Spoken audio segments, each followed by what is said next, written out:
And it's the last leg of the polls, and the Congress Vice President is all set to begin his two-day visit to Maharashtra today. The young scion of the Congress party will be accompanied by the Chief Minister of the state, Prithviraj Chavan, in his attempt to woo the voters. As he prepares himself for his campaign in the state, the big question is if he will address the many questions surrounding the credibility of the Chief Minister.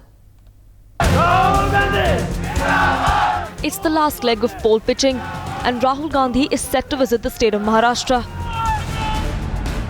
Rahul Gandhi's Maharashtra tour will include places like Dhule, Thane, Mumbai and Aurangabad.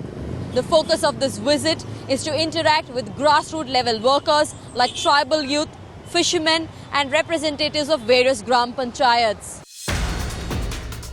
The visit coming days after BJP asked Raj Thackeray not to field candidates in the upcoming Lok Sabha elections, a move that didn't go down too well with the Shiv Sena.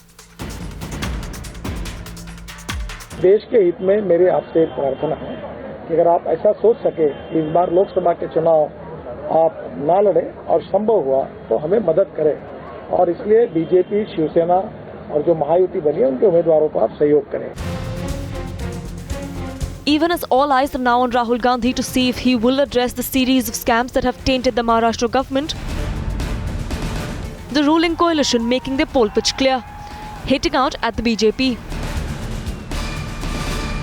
Bharatiya Janata party का इतिहास रहा है कि जब उनका कोई साथी कमजोर होता है तो उसे छोड़ के नए साथियों की तलाश करते हैं और ये भी नहीं पता चलता है कि महाराष्ट्र में भारतीय जनता पार्टी का कौन मालिक है.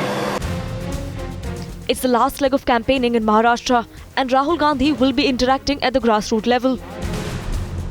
But will the Gandhi scion pull up former Maharashtra CM Ashok Chavan? And with the Maharashtra government shrouded in a series of scams this year, will the last-minute poll pitch bear any fruit? Bureau Report, Times Now.